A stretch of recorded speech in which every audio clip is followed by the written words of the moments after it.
I'm Justin Mott and welcome to my home in Hanoi, Vietnam. And today I want to talk to you about something that will make all of you a better photographer. The one thing, you should do a lot of things, but the one thing that can make all of you a better photographer at the beginning of your career, middle of your career, end of your career, whatever genre of photography you're in. This one thing will make you a better photographer. Stay tuned to see what that is.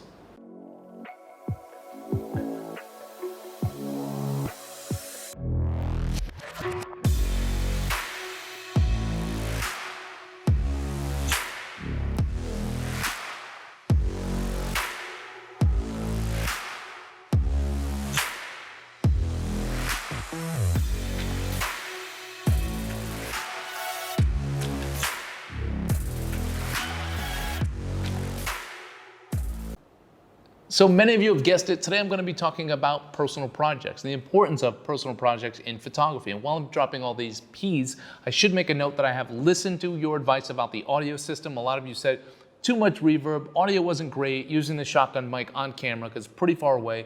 So I switched to this Rode Go system, wireless mic system. I invested $200, not a huge investment, but let me know if it was worth it or not. Let me know if you like this. So I've listened to your comments, so keep them coming. I mean, don't get too crazy, but keep them coming. So personal projects, I want to tell you about the importance I've had on my career, how they launched my career in photography, how today, to this day, it's inspired me. It's the thing I'm most passionate about in my photography right now. I'm going to tell you why it's important for all of you guys to get started on a personal project. Again, not just for editorial and documentary photographers. This pertains to anyone that wants to improve their photography skills. A personal project is paramount to that. And I'm going to tell you how to do it. I'll end with how to do it. How do you start a personal project? It's not as intimidating, not as difficult as you think. So I'm going to try to do something different today. I'm going to try to do this in like way less takes than I normally do things. So I'm just going to think of you as like a person that I'm talking to right now, just interviewing me, because when someone's interviewing me, I'm not going to stop and pause and reset. I'm just going to do that naturally. So, okay, I will start with the importance of personal projects for me in my career. I launched my career doing a story about victims of Agent Orange. I launched it here in Vietnam. I used my own money and my own time to start this project. I spent about 2 weeks on it. It's a subject that I was interested in. It was a subject I was curious about. It's a subject I was passionate about. I was inspired by another photographer's work that I saw, Philip Jones Griffith. Now, some people might say, oh, I don't want to go after another photographer, a big name like that. Well, the goal isn't to do better than them always. It's just to tell the story your way. You can tell the story your way, and you can also reach nowadays your own audience. So don't be intimidated by another photographer having done a body of work for a major publication that you might think you can't get to, or a level of photography that you can't get to. Don't worry about that. Don't let that intimidate you. I didn't let it intimidate me, and I still don't to this day. So don't. If it's something you're interested in, something you're passionate about, go and do it. Go and do it your way, and then reach your audience. For me, that personal project that I did on Agent Orange, that led to me getting into, I used that work to get into the prestigious Eddie Adams workshop, and that led to me meeting editors, and then that led to me getting work for the New York Times and work for Time Magazine and work for the Wall Street Journal because of that body of work. And then that New York Times work led to commercial work and led to me starting a commercial business. And a lot of the stuff that I learned, a lot of the style that I still use to this day in my commercial work and even in my destination wedding photography business work and even in my editorial work came from that time that I spent doing that personal project. Why? Because I had time to really develop. I had time to try new things with my work. I shot that whole project mostly with one camera and a 35mm lens. And that focal length made me think more, made me move more, and it also made me lighter on my feet and gave me more energy. So, during a personal project, it can be a great time to experiment with new equipment. It can be a great way to experiment with the way you tell stories, the way you take pictures, your exposures, everything. It's time to fail. Anytime you have time to fail, you have time to grow. So, use that time wisely. Spend as much time as you can.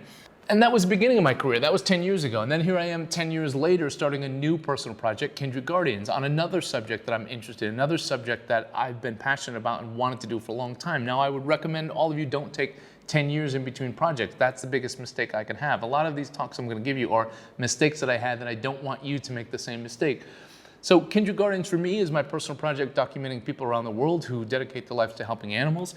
And that's because I have such an interest in animals. And I have an interest in, and I'm inspired by the people that help animals. So that's this project for me. I get to do things on this project. I give myself time that I wouldn't have on an assignment. I give myself time that I wouldn't have with client parameters. Again, your personal project won't have parameters. That's the great thing. You choose the output. You choose how much time you get to work on it. You choose the money. Obviously, everyone's going to be different financially, what you can afford to do. In the beginning of my career, I could afford 2 weeks in Vietnam to do a story. Now I'm working on a project that's funded by a lot of commercial work where I can travel the world and find stories and put the amount of time in that I want to put into. So you'll have to figure out financially what works for you, but trust me, putting your time into this project will help you grow. It will help you get out of that rut. Maybe you're shooting too many weddings, maybe you're shooting too many headshots and you need something different, you need a change. I'm not saying to quit that stuff that pays the bills. Do the stuff that pays the bills, but fill that other side, that fulfillment, that thing that got you interested in photography in the first place, that reason you picked up a camera and fell in love with photography.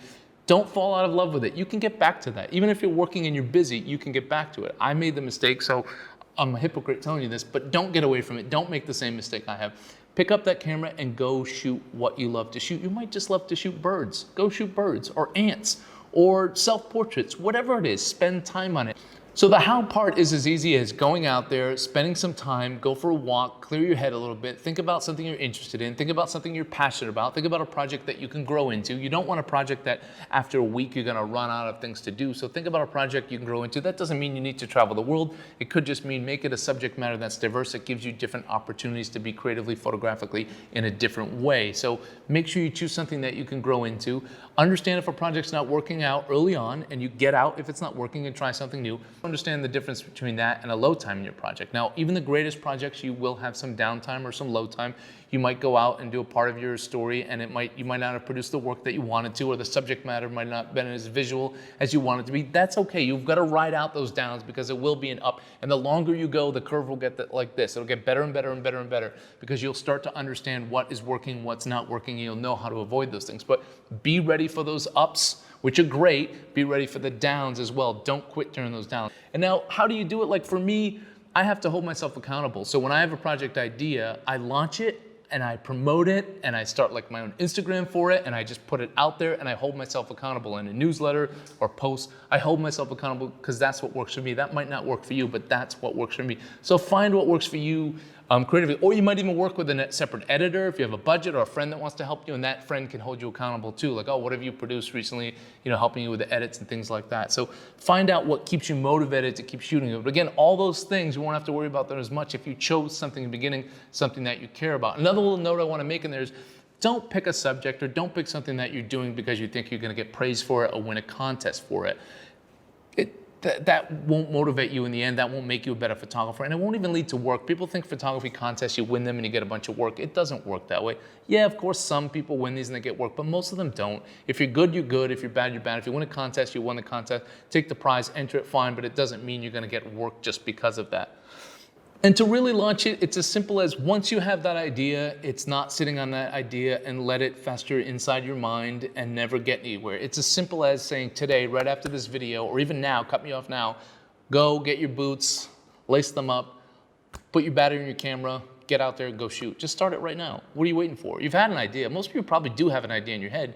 You've just been afraid to start it for one reason or another, but now is actually a great time. We're all in lockdown right now. If you're watching this now, like now, then you're in lockdown. Start a project that you can do in your neighborhood where you don't need to be that close to people. Start a project about your family, whatever you want to do, a self-portrait, conceptual project, anything really, whatever you can do. Now you probably have free time. Now's a great time to start to conceptualize the idea and more importantly, get out there and shoot the idea.